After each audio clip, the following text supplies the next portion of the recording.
안녕하십니까?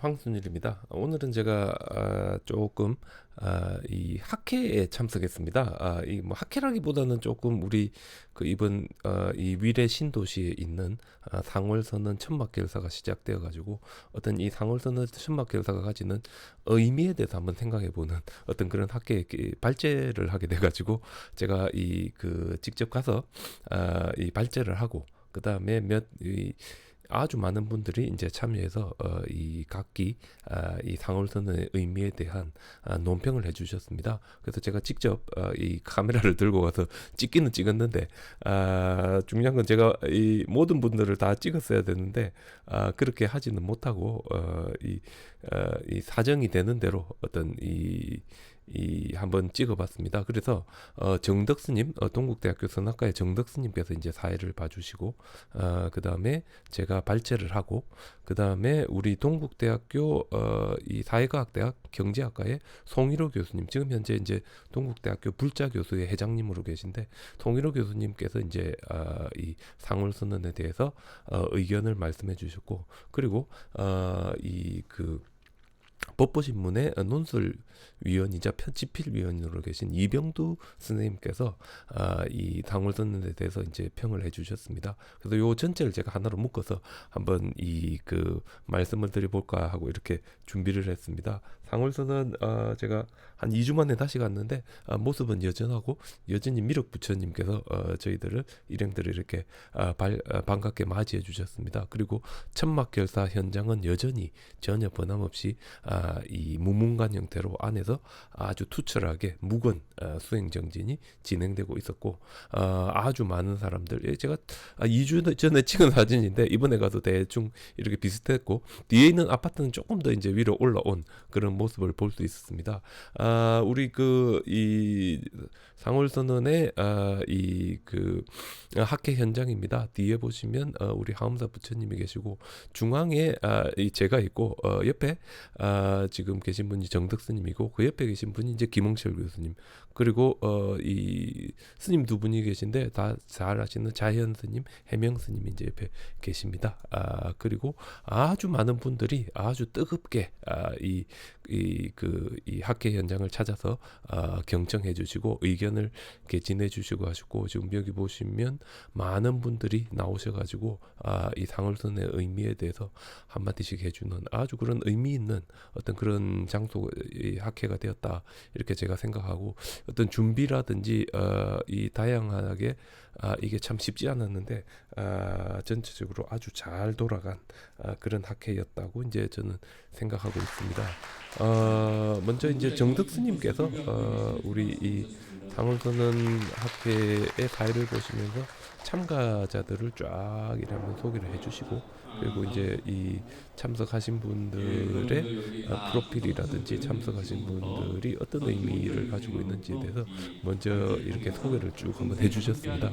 소개를 한번 쭉 해주시고 그리고 이제 김홍철 교수님을 시작으로 이제 학회가 시작되었습니다. 김홍철 교수님을 시작으로 학회가 시작되었는데 김홍철 교수님이 끝나고 나서 이제 제가 차례가 돼가지고 제가 이 그 상월선언의 의미에 대해서 이야기할 기회가 있는데 한 15분 정도 이야기한 것 같습니다. 한 15분 정도.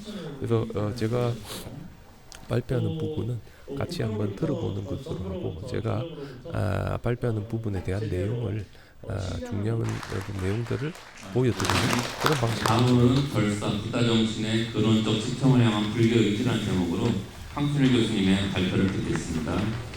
안녕하십니까. 동국대학교 황순일입니다. 제가 이 상월선언에 와서 발표한다니까 이렇게 있는 대학원생들이 막 웃었습니다. 왜냐면 제가 그 전공이 인도 불교, 동남아시아 불교 쪽이라 한국 불교는 제가 잘 모르는데 교수님이 뭐 저기 상월선언 가서 이제 무슨 이야기를 하는지 모르겠냐 이렇게 저한테 막 따졌는데, 그래서 뭐 제가 오늘 말씀드리고 싶은 거는 이제 뭐 상월선언이 한국 불교 사회에서 갖는 의미라든지 어떤 이런 내용을 우리 김홍철 교수님께서 잘 말씀해 주신 거기 때문에 저는 인도 스리랑카라든지 동남아시아에 있었던 어떤 그 결사라든지 개혁운동하고 지금 현재 우리가 하는 이 상월선언의 개혁운동이 어떤 의미를 가지고 있는지 거기에 대해서 제가 간략하게 한번 적어봤습니다.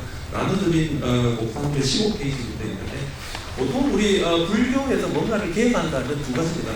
보통 정화라고 하기도 하고 결사라고 하기도 하는데, 정화라는 것은 주로 이 국가 권력이 개입해가지고 불교 교단을 청정하게 만드는 건데, 대표적인 예가 이제 우리 그 아쇼카 왕이 제왕절지 이전에 불교 내부에서 분열을 일으키거나 의견이 다른 사람들에게 흰옷을 입어서 불교 교단을 추출했다는 이야기가 있습니다.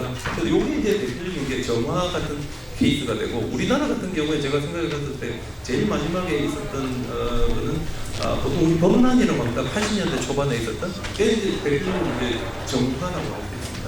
그러면 결사라는 건 어떤 건가면, 스님들께서 불교 교단을 계획하는데 외부의 힘을 빌려가지고 하는 게 아니라 자체적으로 하는데, 무엇을 통해서 하느냐? 스스로의 계행을 똑바르게 하고 스스로의 수행을 철저하게 해가지고 불교 교단을 불교 내부에서 기획해 나가는 거예요. 요걸 우리가 이제 결사라고 합니다. 그래서 제가 역사적으로 조금 이제 찾아보니까 이 그 동일한 주제를 가지고 동남아시아의 1400년대와 1800년대에 한 번은 결사가 있었고 한 번은 계획이 있었습니다. 그 두 가지 제가 조금 찾아봤는데, 보통 첫 번째 이제 왕이 했기 때문에 이건 이제 정화가 되는데 16페이지부터 있습니다. 동남아시아에 절에 가면 스님들이 계를 받을 수 있는 공간을 지금 주로 우보소시라고, 우보소 둘레에는 돌이 8개가 박혀 있습니다. 8개 돌이 박혀가지고 스님들이 안에 들어가서 계를 받을 수 있는 공간과 세속적인 공간을 이렇게 구분을 짓는데, 그 구분해주는 돌을 시마라고 합니다.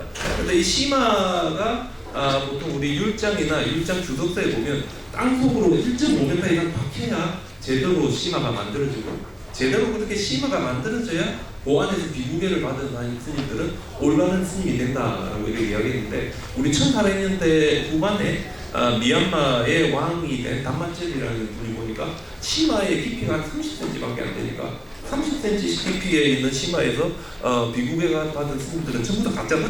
그래가지고 당시 아주 분열되고 엉망진창이었던 남북 미얀마의 불교를 개혁하는데, 당신들은 시마가 잘못됐으니까 전부 다 가짜다라고 이야기한 다음에 22명의 스님들을 모집해가지고 남부 미얀마에서 배를 태워가지고 스리랑카로 보냅니다. 그리고 이분들이 스리랑카에서 물이 흐르는 깔레안이 강에서 정식으로 숙대를 받고 다시 돌아와가지고 남부 미얀마에 새롭게 청정한 불교 교단을 이렇게 세우고, 기록에 보면 한 5년 안에 16,000명이 넘는 스님들이 새로운 이 시마에서 계를 받는데, 요것도 저희들이 이제 깔냐니 시마, 깔냐니도 좋다 이런 뜻인데 아주 좋은 시마, 좋은 강에서는 좋은 시마가 되는 거죠. 요게 이제 대표적으로 이제 왕이 불교 교단을 직접 이렇게 개혁한 예가 됩니다. 이게 뭐 장점은 있지만 단점은 바로 이 사건을 계기로 동남아시아 불교가 스리랑카 불교에 종속되어버리는 어떤 그런 결과를 낳게 되는데, 반대 경우도 있습니다. 반대 경우는 1800년대 중반인데 뭐 킹의 나이라고 우리 이 뮤지컬에 보면 그 율브리너가 자기 아들을 교육시키는데, 그분이 이제 몽푸시입니다. 태국 짝거리 왕조의 4번째 왕이고, 교육을 받은 사람은 줄라롱폰이고, 이분이 이제 5번째 왕이 됩니다. 근데 이 몽푸는 젊어서 어린 시절에 10대 때 이제 단기 출가를 하게 되는데, 단기 출가를 해가지고 보니까 궁전에 사는 것보다 절에 사는 게 훨씬 더 재밌어가지고 이분이 안 돌아가고 계속 스님을 하겠다 이렇게 결정합니다. 그 다음에 이제 이분이 빨리어를 공부했는데 1800년대 중반에 가장 유명한 빨리어 학자가 태국의 4대 왕 몽푸시였습니다. 왕이 되기 전에. 그래서 이분이 이제 빨리어 읽으면서 직접 읽어보니까 태국에서 하는 여러 가지 관습들이 빨리어로 된 경전에 있는 내용과 어긋나는 게 많았기 때문에, 이런 식으로 된다면 우리 태국 불교 스님들도 전부 다 엉터리다 뭐 이렇게 이제 결론을 짓고, 자기가 태국 불교의 계행을 철저히 하고 수행을 철저히 하고 제대로 된 수계 전통을 세우겠다고 맹세를 했다. 사실 미얀마는 우리나라가 일본 싫어하듯이 태국 사람들이 싫어합니다. 왜냐하면 1762년에 미얀마군이 태국의 수도를 완전히 다 부셔버렸다. 아유타야는. 그렇게 싫어함에도 불구하고 이분이 미얀마의 불교 전통의 일환인 몬 불교 전통을 끌어와가지고 교육관을 청정하게 하고 완전히 새 출발을 시킵니다. 그래서 이제 몽푸의 예를 따라서 이 몽푸를 따르는 스님들이 전부 다 계행을 철저하게 하고 수행을 열심히 하니까 많은 사람들이 이 운동에 동참하게 되고, 따라서 이게 결국 1902년이 되면 지금 현재 태국의 두 번째로 큰 종단인 담마유티카라는 이 불교라는 그런 결과를 낳고, 지금 현재도 우리가 태국에 가면 계행 공부하고 수행을 철저하게 하는 스님들은 담마유티카, 몽쿠지를 때 만들었던 이 전통에 있는 스님들이고, 마하니까야 스님들은 좀 다르지 않느냐, 이제 이런 이야기를 많이 할 정도로 이제 태국 불교의 새로운 어떤 계행과 수행에 바람을 넣었다고 이렇게 이야기할 수 있습니다. 근데 이제 담마유티카라는 말이 뭐냐면, 담마라는 게 부처님의 가르침이라는 뜻이고, 유티카 하는 것은 연결되다, 부처님의 가르침에 연결되는 삶을 살겠다, 이게 이제 담마유티카입니다. 근데 이 동일한 용어가 어디 나오는가 하면, 우리나라 보통 우리 봉암사 결사라고 하는데, 우리 성철 스님께서 청당 스님과 자운 스님과 함께 봉암사에 모였을 때 내세운 기치가 부처님 법대로 살자, 붓다의 법대로 살자, 이게 이제 우리 봉암사 결사에서 사실상 내세운 기치입니다. 부처님의 말씀대로 부처님의 이 법대로 살자 하는 요 봉암사 결사에서 요 이야기를 하고, 따라서 이 그 부처님의 말씀대로 살자, 부처님이 말씀하신 대로 해라는 대로 수행하라는 대로 살자, 요게 제가 보기에는 불교가 위기에 제을 때 위기를 돌파하는 가장 큰 길은 스님들은 스님들의 본분사를 충실히 하고, 제가자들은 제가자들의 본분사를 충실히 하는 게 돌파할 수 있는 방법이고, 사실 이게 우리 일제시대가 막 끝나고 6.25 전쟁이 시작되기 전에 혼란기에 한국 불교가 바로 설 수 있는 중요한 동력을 제공했던 봉암사리였다가 부처님 법대로, 부처님 말씀대로 하죠. 태국 불교 같은 경우에 그 당시에 아주 곤란했던 1800년대 중반에 이 곤란한 상황을 수습하는 것도 부처님의 가르침에 직접 연결되어 부처님의 말씀대로 살자 이거였습니다. 그래서 또 이런 의미를 가지고 제가 한번 요 세 가지 사건, 제가 말씀드린 이 그 아쇼카 왕 이야기, 그 다음에 태국 이야기, 미얀마 이야기를 드렸는데, 제가 이걸 가지고 우리 그 상원선언을 조금 생각해봤는데, 스리랑카의 아누라다푸라는 5대 도시에 마하니까야라는 아주 큰 불교 교단이 있습니다. 근데 이 불교 교단은 도시에 있다 보니 스님들이 신도들 상대하고 뭐 이런 거 하다 보니 이제 수행할 시간이 없다 해가지고 마하니까야에 있는 1년의 스님들이 아누라다푸라를 나와서 스리랑카 중부 지방에 이제 덤불라를 와가지고 새로운 모임을 만드는데 자신들의 이름을 아란니까라고, 보통 아란냐 하면 숲이라는 뜻이고요, 아란니까 하면 숲에 속하는 사람들, 보통 저희들이 이분들을 포레스트, 숲에서 생활하는 스님들이라고. 이 스님들은 도시 생활보다는 숲에서 보행을 하고 수행을 하고 경전을 하는 그런 일을 합니다. 근데 되게 재밌는 것은 이 스리랑카가 900년에서 1000년 사이가 되면 남인도 촐라인이 침입을 받는데, 촐라인이 침입한 동안에 아누라다푸라가 파괴했을 때 도시 사람들이 아주 약한 거죠.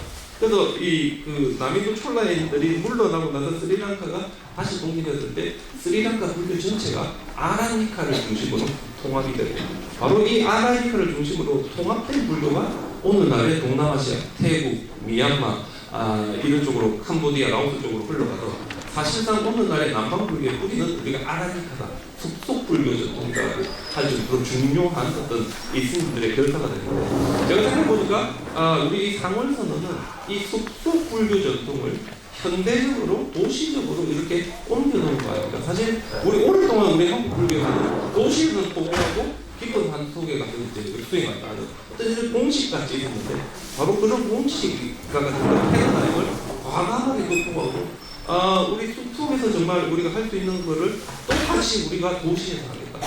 우리가 도시에서 직접 한번 어떤 수행을 똑바로 하고 계획을 똑바로 해서 모든 사람에게 도움이 되고 모범이 되겠다. 이 모범이 되겠다, 이게 되게 중요합니다. 우리 인도에서 어떤 왕이 새로운 정책을 실천하면 자기가 먼저 모범을 보인 다음에 국민들에게 따르라 합니다. 그래서 우리 현재 이 상원선언 같은 경우도 우리가 먼저 문문관에 들어가서 모범을 보이기 때문에 사람들은 우리의 하는 걸 따라하는 게 사실상 부처님의 말씀대로 위기를 돌파하는 방법과 동시에 자신들이 하는 일의 정당성을 찾고 이 정당성을 통해서 더 많은 사람들이 참여할 수 있도록 하는 어떤 그런 효과가 있는 것 같습니다. 그래서 제가 보기에는 이 숲속 불교 전통의 현대적 도시적 개성이 바로 이 상월선언 아닌가 이런 생각이 들고, 이게 이제 우리 도시 포교하고 되게 중요합니다. 왜냐하면 우리 한국 불교는 명산 대차를 물려받았습니다.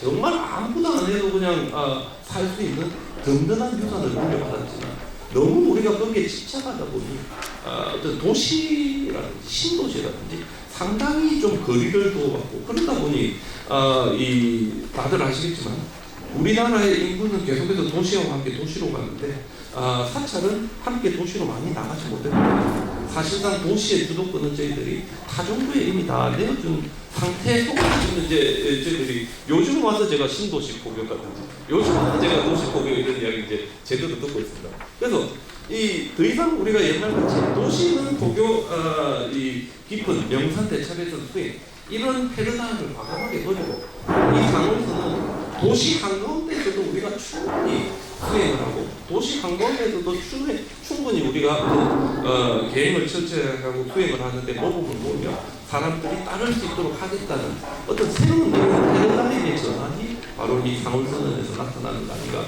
이게 제가 생각한 첫 번째입니다. 그 두 번째는 보통 제가 이 태국이나 캄보디아에 절에 가면 젊은 사람, 어린 사람 무지만 습다고 애들이 막 뛰놀고 뭐 정신없지만 아무도 말리지 않는다. 왜냐하면 한 번 온 이 젊은 세대들이 계속 절에 와야 불교 인구가 늘어나고 불교 인구가 늘어나야 스님 희망자가 늘어나고 불교가 발전해요. 보통 우리 동남아시아가 막 90% 정도가 다 불자들이에요.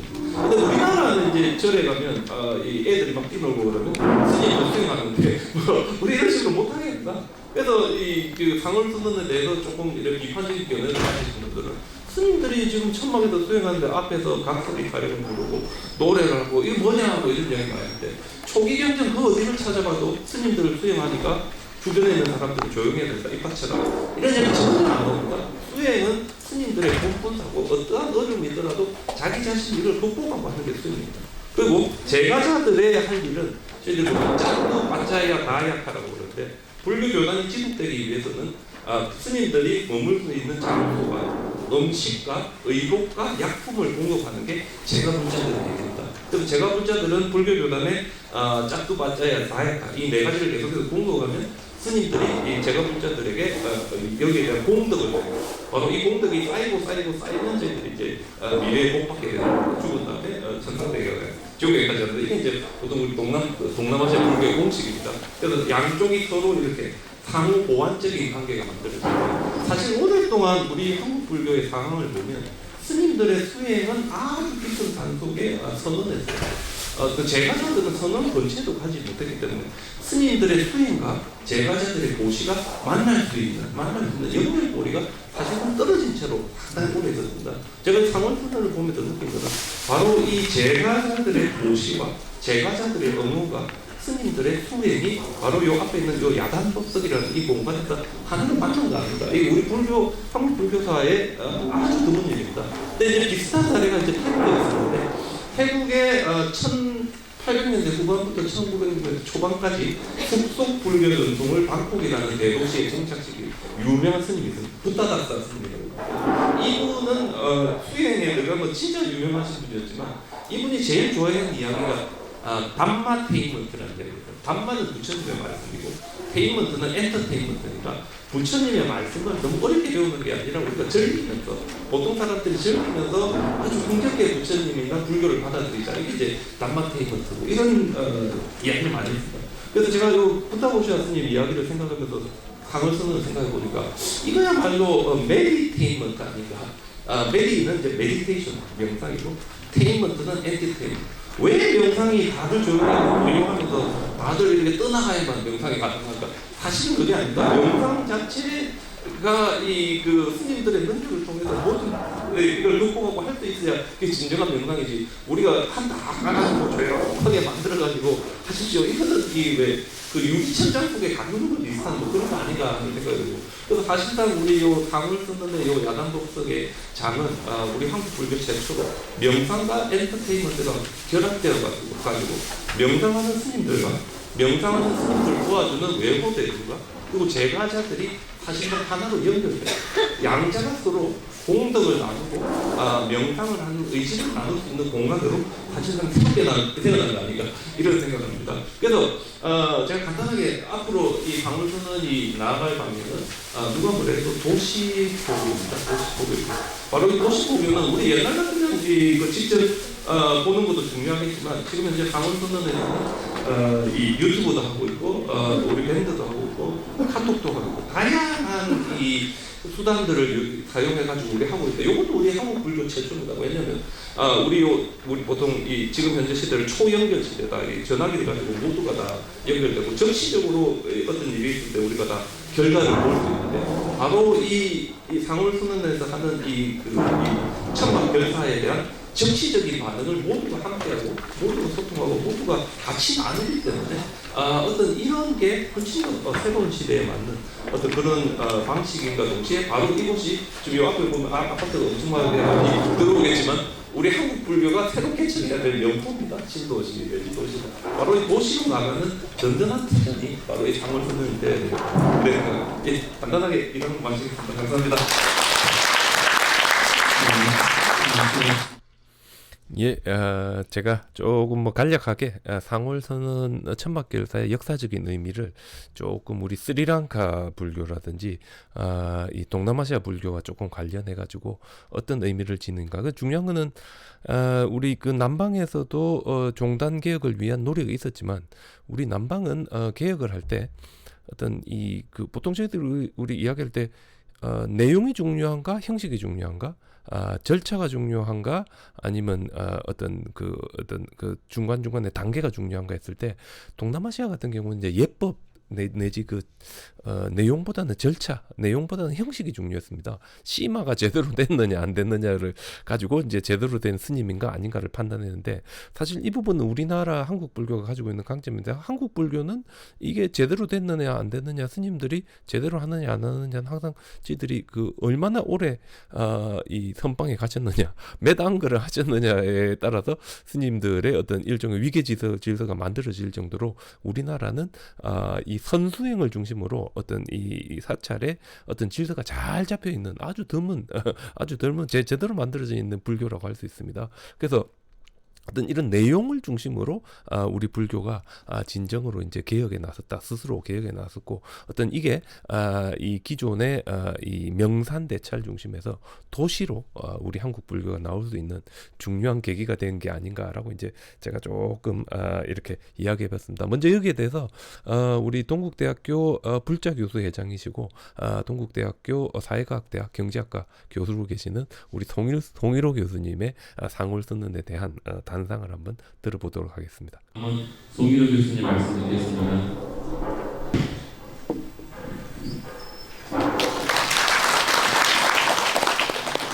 반갑습니다. 제가 오늘 여기 들어오는데 트로트 가수가 들어와서 공연을 하고 있더라고요. 그래서 이게 이런 노래 불러도 되나 내심으로 좀 걱정이 많았었는데 오늘 황순일 교수님께서 명상과 엔터테인먼트를 동시에 이렇게 병행할 수 있는 한국 최초의 상월선언이다. 그래서 좀 마음이 놓였습니다.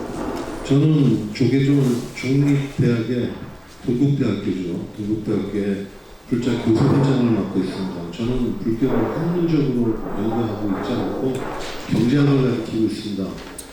그럼에도 불구하고 중립대학이기 때문에 확실한 책임을 가지고 있습니다. 지금 한국 불교가 불교 인구수도 감소하고 또 출가하시는 스님 수도 감소하고 또 우리 사회 전반적으로 보면 탈종교화 현상이 일어나고 있습니다. 그래서 신도수가 지금 1위 자리를 뺏기고 말았습니다. 개신교한테. 그래서 여러 스님들과 만나서 스님들이 걱정하시는 이런 말씀도 많이 전해 듣고 또 앞에 계시는 우리 동국대학교 정가원장 묘주 스님께서도 항상 고민을 하고 계십니다. 이런 막중한 시간에 이 상월선언에 그야말로 인간의 한계를 뛰어넘는 9분의 스님들이 정말 상상하기도 저 같은 이제 보통 신도로서는 감히 상상하기도 힘든 어려운 결단을 해주시고 계십니다. 저는 평소에 불교 신자들이 너무 불교 법문이고 여러 가지 금강경이고 접근하기에 너무 어렵다는 걸 느꼈습니다. 그래서 이 법문이 산중에 갇혀 있구나.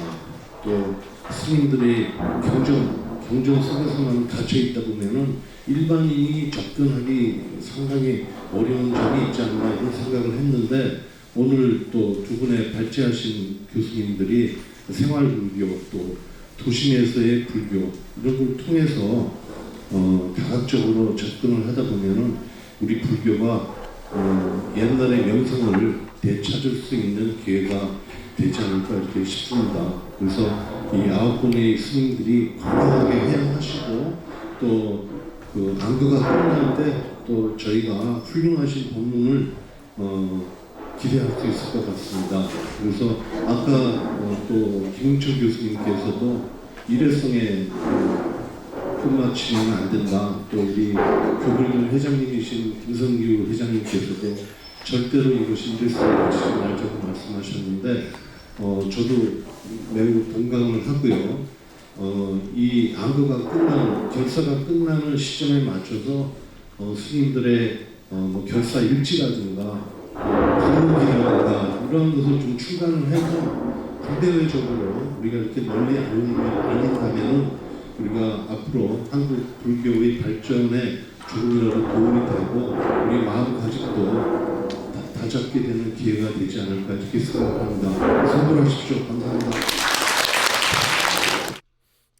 예, 동국대학교 사회과학대학 경제학과의 이 송일호 교수님, 그러니까 동국대학교 교수불자 회장님이신 송일호 교수님께서 어떤 이 상월선언에서 이번에 있는 이런 천막절사 일회성으로 끝나는 게 아니라 앞으로 계속해서 어떤 이런 일들이 진행되어 가지고 우리 한국 불교에 대한 위상을 새롭게 정립하고 어떤 이 수행을 중심으로 하는 문화를 바탕으로 이 불교가 좀 더 이렇게 광범위하고 폭넓게 퍼져 나갈 수 있도록 본인이 또한 앞으로 열심히 돕겠다 하는 이런 말씀을 해주셨습니다.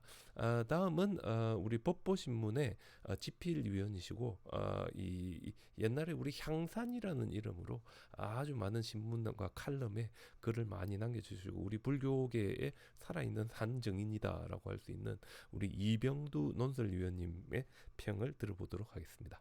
감사합니다. 다음은 이병선 선생님 말씀 듣겠습니다.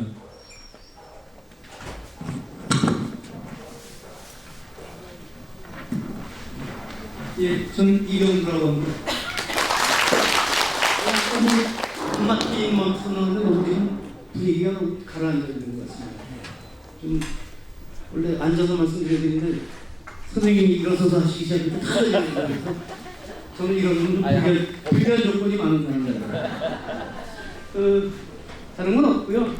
제가 지난 12월호 서울 봉은사 여기 봉은사 소속입니다만 봉은사 사고 한전에 상월선언 얘기를 한번 썼어요. 그랬더니 이번에도 또 숙제를 주더라고요. 이번에도 상월선언 얘기를 좀 쓰라고 고민을 많이 했죠. 예, 거기 써보냈는데 거기에서 몇 대목만 좀 다른 분들이 그 말씀을 잘 안 하셔서 하겠습니다.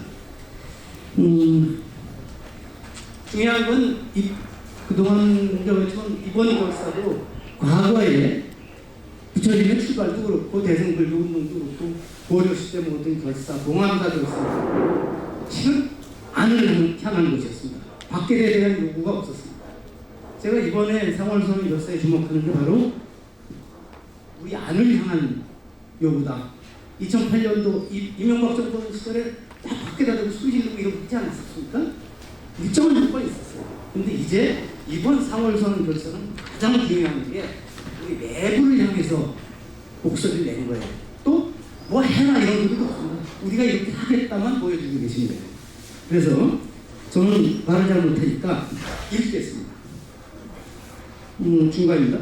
이번 상월선 동안고 결사는 불교 밖에 대한 요구가 하나도 없이 오로지 스스로를 돌아보고 부처님 제자답게 살아보자는 원력과 수행 의지를 가지는 자기혁명의 시도입니다. 자기혁명입니다. 부처님께서 왕궁의 편안한 생활과 세속 권력을 버리고 험난한 출가 수행자를 걷기로 결심하신 것도 이 자기혁명이었을 것입니다. 잘 안 보이죠? 부처님 이후 수백 년 만에 태동한 대승불교 운동과 중국에서 일어나 동아시아 각국에 긴 세월 영향을 끼치고 있는 현 불교의 태동도 바로 좀 앉아서 해야겠어요. 잘 안 보여요. 좀 웃어야지. 우리가 모든 기득권을 내려놓고 변해야 한다는 자기혁명이 있습니다. 그래서 저는 이번 4월선 동안도 결제가 이런 불교의 흐름을 과거에 우리가 밖으로 요구하던데 우리가 피해를 봤다. 말하자면 속된 말로 외수쟁이들한테 당했다. 이런 식의 얘기에서 벗어나는 거라고 저는 생각합니다. 그래서 180도 바꿔가는 자기혁명의 계기가 되기를 간절히 바랍니다. 아니, 저는 꼭 그렇게 되어야 할 것이라고 믿습니다. 자, 솔직한 말씀을 좀 드려보죠. 이번 4월 선언 동안고 결제에 들어간 수행자 9분이 처음부터 똑같은 마음이었을까 하는 데 대해서는 저는 의심을 합니다. 그 중에는 진짜 결연한 의지가 있어서 한 분도 있지만 멋모르고 따라 하신 분도 있으리라고 생각합니다. 그걸 솔직히 인정을 해줘야 오히려 된다고 생각합니다. 그런데 분위기에 끌려서 동참하게 됐는데 그분들 탓하면 안 됩니다. 때로는 친구 따라서 갔는데 먼저 앞서서 출가한 분은 중간에 소퇴를 했는데 따라간 분은 아주 훌륭한 스님이 되는 경우도 많이 있습니다. 그래서 그분들에 대해서 탓해만 합니다. 박수를 쳐드립니다. 자, 그리고 9분 수행자가 모두 동안거 세단을 무사히 마치면 좋죠. 그래서 9분이 진짜 완전히 바뀌어가지고 자기혁명을 이루어서 우리 모두에게 희망을 밝혀주면 좋겠습니다만 혹시 건강 문제 때문에 아니면 당신의 의지가 부족해서 나오시는 분이 있을 수도 있습니다. 그런데 그럴 때 탓을 하면 안 됩니다. 저는 그분들에게도 세단을 다 마치고 나온 분들에게도 박수를 치듯이 그분들에게도 환영을 해드리고 찬탄과 격려의 박수를 보내드려야 된다고 생각합니다. 여러분 어떻습니까? 말씀이 끝입니다. 그리고 저기 비판하는 사람들이 되게 여기 뭐 무당 북하냐 북치고 장구 치면서 참선하는 게 어떠냐 이런 소리를 많이 합니다. 지금 하는 사람들이 있어요. 아까 우리 황순열 선생님께서 말씀하셨죠. 부처님 당시에 수행하는데 무슨 조용히 해라 이런 얘기 한 번도 없었다. 그래서 저도 좀 찾아봤어요. 황 선생님 앞에서 좀 그런 얘기해도 되나? 예. 그 부처님께서 마지막 열반의 길을 가는 길을 다룬 장하경의 유해경이라고 남방불교 쌍대불교 파리의 경전에는 대반 열반경인데 거기에 보면 그런 얘기가 나옵니다. 부처님께서 이런 말씀을 하셔요.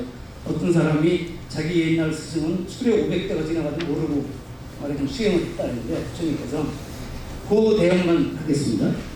부처님이 얘기를 그대로 읽겠습니다. 내가 한때 아월 마을에 갔다가 한 초막에 있었는데 그때 기이한 구름이 갑자기 일더니 뇌성병력이 쳐서 황소 4마리와 그 농부였던 형제 2사람을 죽이자 사람들이 많이 모여 있습니다. 당시 여기서 나는 부처님입니다. 초막에서 나와 천천히 경행하고 있었는데 그 사람들 중 어떤 사람이 와서 이제 그 사정을 얘기하더래요. 이렇게 해서 번개가 치고 뇌성병력이 쳐서 사람이 죽고 소가 4마리 죽었습니다. 그래서 그러면서 부처님께서는 아까 어디 계셨습니까? 그러니까 깨어 계셨습니까? 주무셨습니까? 부처님, 나는 여기 있었고 그때 자지 않고 있었다. 그러니까 그 사람이 아니 그런 경우가 있습니까? 이렇게 뇌성병력이 쳐서 사람이 죽어나가고 그러는데 부처님께서 그런 얘기를 다 하고 난 다음에 부처님이 이제 법문을 듣고 사람들이 다 기쁨을 얻고 이랬다는 얘기가 있어요. 저는 아까 비슷한 얘기입니다. 지금 상황은 문 안에 정지 중인 9분 스님들이 처음부터 이런 경기에 들어갈 수 있었을까요? 아마 한 번도 서면 안 됐었을 거예요. 왜 밖에 저렇게 시끄러워 신경 쓰고 이랬을 거라고 미루어 짐작하고 그래야 맞다고 생각합니다. 아닐 거라고 하는 건 무상하죠. 그렇죠? 그래서 처음에는 법당에서 들려오는 음악 소리, 어떤 데 녹탁 소리, 또 응원한다고 막 돌아가면서 석가모니를 정분하는 소리도 귀에 거슬리고 참선을 방해한다고 느끼셨습니다. 아마 악마라고 여겼을 텐데. 그런데 스님들 각자 근기에 따라서 차이가 있었습니다. 빨리 그 상황을 이겨내가는 분들도 계셨고 어떤 분들은 지금도 여기에 흔들리고 계신 분이 있을 수가 있습니다. 그렇지만 아마 나중에는 모두가 이 경계를 뛰어넘어서 외부 경계에 흔들리지 않고 용맹 경쟁할 수 있지 않을까 저는 그렇게 생각합니다. 이 말씀을 드리는 대신하겠습니다. 예, 저 법보신문 집필위원이신 이병두 선생님의 말씀을 들었습니다. 우리 초기경전 이야기하셨는데 부처님께서 그러니까 부처님께서는 뭐 번개가 치고 이래도 전혀 듣지 못했다. 아니면 아주 유명한 그 당시에 수행자 한 명이 소 500마리가 카트와 함께 지나갔는데도 듣지 못했다 이런 이야기인데 보통 우리 이제 초기 불교 시대의 수행을 두 가지로 나눠 가지고 하나는 저희들이 보통 사마타라고 다른 쪽으로는 위파사나라고 하는데 사마타라고 하면 우리 그치다, 우리 그칠 짓자 써가지고 그치다는 건데 우리의 정신 활동이 점차적으로 거쳐가지고 정신 활동이 거의 다 정지하는 겁니다.